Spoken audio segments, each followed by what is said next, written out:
the whole camaraderie thing. I will learn some different skills, and then in 4 years I'll get out and I'll go do something different. And I'll know by then I will have found myself, and I will now be a grown up. I'll know what I want to be when I grow up. And the funny thing is that the longer I stayed in the military, the more I kind of really enjoyed it and felt kind of safe in this sort of system that it has of you work hard, you get someplace, there's ranks, there's the ability to travel. I really wanted to travel, and I grew up in a very small town in the southeast in South Carolina and really wanted to kind of see the world. So that was the other aspect of it too. So that was my initial take on it, and then through the years I have kind of gone through the ranks and enjoyed the camaraderie and enjoyed the overall idea of trying to make something better. The years of counterinsurgency were difficult, but in going to the Iraqs and the Afghanistans and things like that, I always found myself enjoying the teamwork part of it and enjoying the camaraderie part of it. And then when I finally made it into my career progression in public affairs, I finally found the creative outlet. So for me, now I have camaraderie and I have this artistic, very creative profession, and it was kind of a beautiful marriage. So now, 18 years into that, it's just such a way of life for me that it'll be difficult when I retire. And I think that's inevitably going to happen, but I'll have to find some other creative way to do that and have the teamwork part of it. So, when you look at the root of what you do, though, and I think that's fascinating, and some of the reason why we're here is every soldier that I've ever spoken to, and you know that I've worked alongside the military for many years as well, talks about that camaraderie, talks about that family environment that they have, a family of choice in some ways. Yet you go through a horrific experience like Afghanistan. How do the two tally? oh well, in terms of just how do you meet up the camaraderie with something that happens? Well, all right. I think that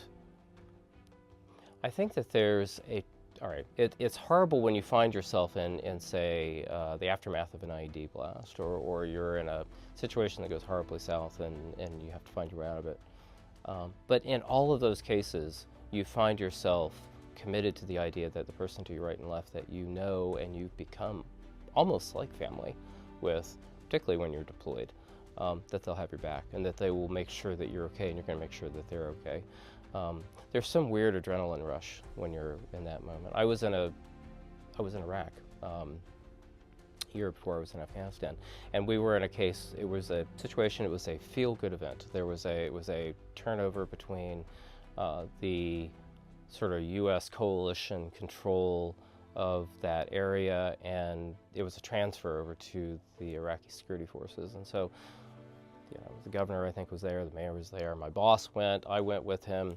We had downgraded from our protective gear, our body armor, that type of thing. And anyway, and at the end of the event, it got chaotic. Like, people started to riot, and people were throwing things, and we went from a situation of everything is very cool to you need to get in the vehicle and go now, otherwise it's going to go horribly. And I public affairs, I had journalists with me at the time, and I had to go get the journalists, and I almost missed getting into the vehicle and getting out of there because they had to go that quick.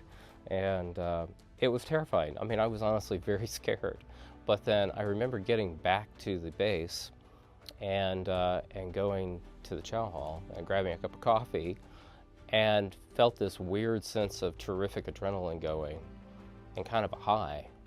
And we all talked about it, and we all kind of commiserated and talked about how crazy it was. And as scary as it had been, I look back on it now and I don't really remember the scary part of it. I just remember the crazy part of it. So I don't know. I think sometimes the camaraderie of the military is super integral to the profession and how you survive things that are bad, because you kind of depend on the person on your right and left to kind of help you through it. And for me, I think the more you talk about it with people that have also gone through it, the better off you are in the long run, because then it's not an isolated thing. It's not something that you're trying to shelter inside you. And I think that's, for me, that's important. I have to talk about it. And I talk about everything as a career. So, you know, for me, I find it's easier to break into the conversation. It's more difficult down the road, but I think if you do it initially, then you're better off. And when you look at Afghanistan, you know, you obviously would have experienced incidents where you saw things that you didn't want to see, you experienced things that you didn't want to. Do any spring to mind that really affected you and have changed you? Two come to mind. One, I didn't see, but I was kind of in the aftermath of it. I was in Afghanistan 2011, and there was this, they would call it a green on blue or blue and green. Never get those two colors right. But basically, it was an Afghan security forces colonel who was a pilot, senior person, who I knew people who had worked with this gentleman on a regular basis. And so much of our job, in 2011 at least, was in partnership with the Afghan security forces. And so I mentored an Afghan security force colonel who was a public affairs officer, no background in it, and he was way older than me. But I was, as a major, I was his mentor. And so I spent all the time I could. And there were many cases that you would find yourself, I would find myself, the only American, the only coalition person in the room, save an interpreter, and in a room full of Afghan security forces.